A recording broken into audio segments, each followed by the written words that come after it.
Om Swastiastu, terima kasih atas waktu yang telah diberikan kepada kelompok kami. Kami dari kelompok 11, Matematika Bisnis akan membawakan materi tentang aplikasi fungsi linear dalam ilmu ekonomi. Sebelum itu, izinkan kami untuk memperkenalkan diri. Nama saya Nimade Arisa Divitasari dengan NIM 20075212256 dan dua rekan saya yaitu Kadek Budi Indrayana dengan NIM 20075212261 dan Hoki Suryawidarma dengan NIM 20075212263. Penerapan fungsi linear. Fungsi linear adalah suatu fungsi yang sangat sering digunakan oleh para ahli ekonomi dan bisnis dalam menganalisa dan memecahkan masalah-masalah ekonomi. Hal ini dikarenakan bahwa kebanyakan masalah ekonomi dan bisnis dapat diterjemahkan ke dalam model yang berbentuk linear. Beberapa penerapan fungsi linear dalam bidang ekonomi dan bisnis. Yang pertama yaitu fungsi permintaan, kedua fungsi penawaran, yang ketiga keseimbangan pasar, yang keempat pengaruh pajak terhadap keseimbangan pasar, dan yang kelima yaitu pengaruh subsidi terhadap keseimbangan pasar. Fungsi permintaan. Fungsi permintaan menunjukkan hubungan antara jumlah barang atau jasa yang diminta oleh konsumen dengan variabel harga serta variabel lain yang mempengaruhinya pada suatu periode tertentu. Variabel tersebut antara lain harga produk itu sendiri, pendapatan konsumen, harga produk yang diharapkan pada periode mendatang, harga produk lain yang berhubungan dan selera konsumen. Bentuk umum fungsi permintaan, Q sama dengan A min B kali P atau P sama dengan A per B min 1 per B kali Q. Kurva permintaan. Variabel P dan variabel Q mempunyai tanda yang berlawanan, mencerminkan hukum permintaan. Q sama dengan A kurang B kali P.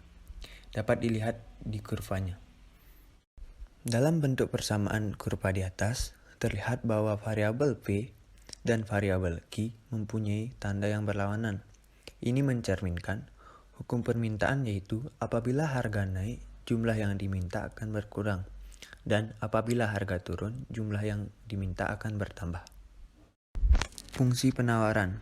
Fungsi penawaran menunjukkan hubungan antara jumlah barang atau jasa yang ditawarkan oleh produsen dengan variabel harga dan variabel lain yang mempengaruhinya pada suatu periode tertentu. Variabel tersebut antara lain harga produk tersebut, tingkat teknologi yang tersedia, harga dari faktor produksi yang digunakan, harga produk lain yang berhubungan dalam produksi, harapan produsen terhadap produk tersebut di masa mendatang. Bentuk umumnya, Q sama dengan negatif A tambah B kali P atau P sama dengan A per B tambah 1 per B kali Q. Kurva penawaran. Variabel P dan Q mempunyai tanda yang sama mencerminkan hukum penawaran. Q sama dengan negatif A tambah B kali P. Dapat dilihat di kurva berikut. Dalam bentuk persamaan kurva di atas, terlihat bahwa variabel P dan variabel Q mempunyai tanda yang sama yaitu sama-sama positif. Ini mencerminkan hukum penawaran yaitu apabila harga naik, jumlah yang ditawarkan akan bertambah. Dan apabila harga turun, jumlah yang ditawarkan akan berkurang. Keseimbangan pasar. Pasar suatu macam barang dikatakan berada dalam keseimbangan bila jumlah barang yang diminta di pasar tersebut sama dengan jumlah barang yang ditawarkan. Dalam matematik dirumuskan QD sama dengan QS. Kurva keseimbangan pasar. Syarat keseimbangan pasar adalah QD sama dengan QS, di mana QD merupakan jumlah permintaan, QS jumlah penawaran, E merupakan titik keseimbangan, PE adalah harga keseimbangan, dan QE jumlah keseimbangan.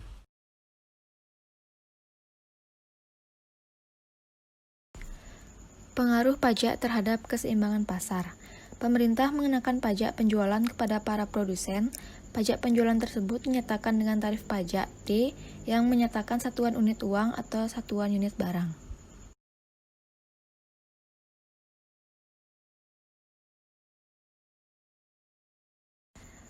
Pajak spesifik. Fungsi penawaran sebelum dikenakan pajak, P sama dengan FQ. Fungsi penawaran setelah dikenakan pajak, P sama dengan PQ plus T. Beban pajak ditanggung oleh konsumen, PT min PE kali QT. Pajak yang ditanggung oleh produsen, total pajak yang diterima oleh pemerintah dikurang pajak yang ditanggung oleh konsumen.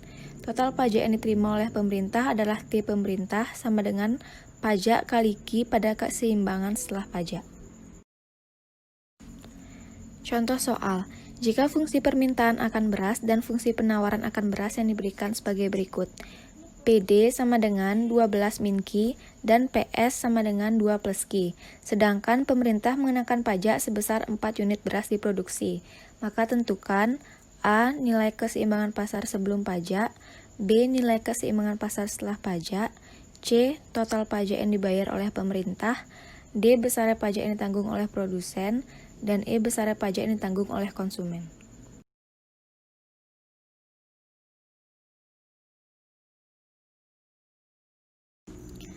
Yang pertama, kita akan menjawab soal yang nomor A. Dari soal yang telah dijelaskan dan diketahui, PD sama dengan 12 min Q, PS sama dengan 2 plus Q, dan T sama dengan 4.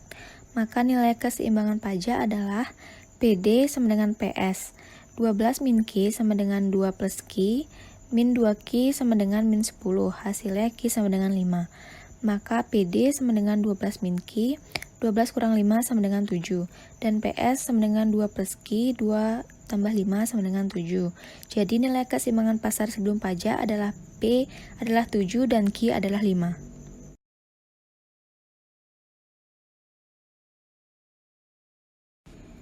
Jawaban dari soal yang nomor B. Nilai keseimbangan pasar setelah pajak adalah PD sama dengan 12 min Q, PS sama dengan 2 plus Q, PST sama dengan 2 plus Q plus T. Maka PST sama dengan 2 plus Q plus 4. Maka PST sama dengan plus 6 plus Q. Rumus keseimbangan pasar setelah dikenakan pajak adalah PD sama dengan PST. Jadi 12 min Q sama dengan 6 plus QT. Min 2Q sama dengan 6, min 12, jadi hasilnya Q sama dengan 3. Maka PD sama dengan 12 min Q, 12 kurang 3 sama dengan 9. Dan PST sama dengan 6 plus QT, 6 plus 3 sama dengan 9. Jadi nilai keseimbangan pasar setelah pajak adalah PQ adalah 9 dan 3.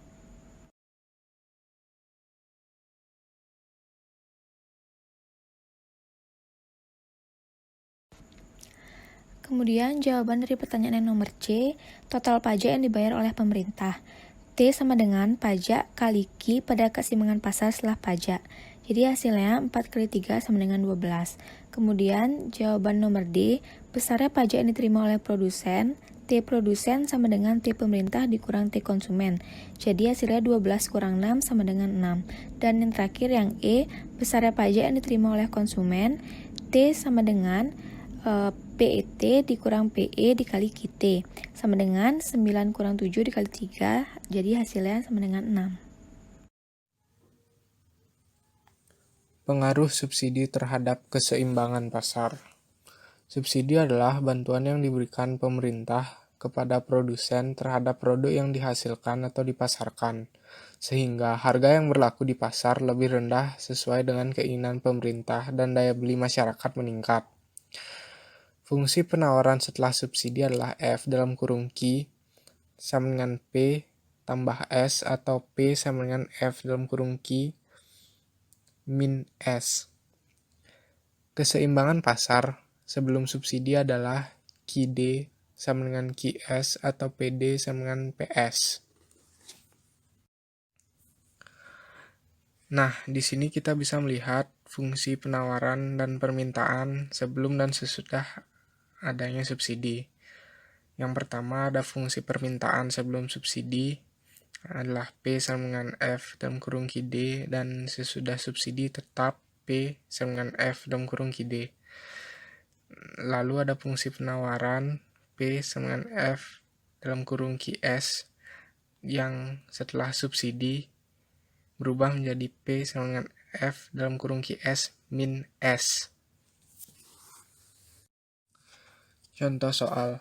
Jika fungsi permintaan akan suatu komoditas lah QD sama dengan 12 min 2P, sedangkan besar fungsi penawaran QS sama dengan min 4 plus 2P, dan subsidi yang diberikan pemerintah adalah sebesar Rp2 setiap unit barang yang diproduksi, tentukan A. Berapakah jumlah dan harga barang keseimbangan pasar sebelum subsidi? B. Berapakah jumlah dan harga keseimbangan pasar setelah subsidi? C. Berapakah bagian dari subsidi untuk konsumen? D. Berapakah bagian subsidi untuk produsen? Dan E. Berapakah subsidi yang diberikan oleh pemerintah?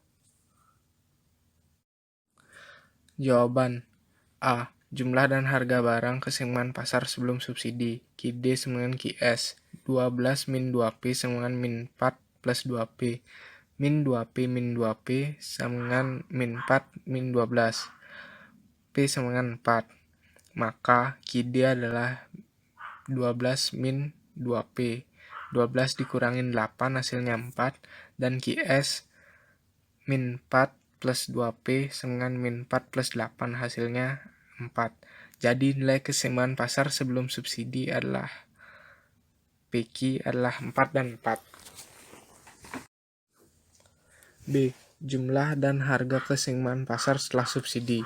QD sama dengan 12 min 2P, maka PD sama dengan min setengah QD plus 6. QS min 4 plus 2P, maka PS adalah setengah QS plus 2. Maka PD sama dengan PS. Setengah QD plus 6 sama dengan setengah QS. QS sama dengan 6. Maka PSS sama dengan setengah QS plus 2 min 2 sama dengan 3. Jadi hasil keseimbangan pasar setelah subsidi adalah PQ adalah 3 dan 6.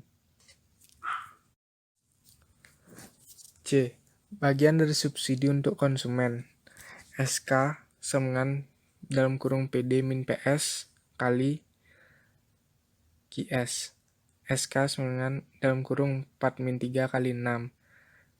SK sama dengan QS kali S. 6 dikali 2 sama dengan 12. D. Bagian dari subsidi untuk produsen. SP sama dengan S min dalam kurung PD min PS dalam kali QS. SP sama dengan 2 min dalam kurung 4 min 3 kali 6 sama dengan 6. E. Subsidi yang diberikan oleh pemerintah. SG sama dengan S kali QS. 2 kali 6 sama dengan 12.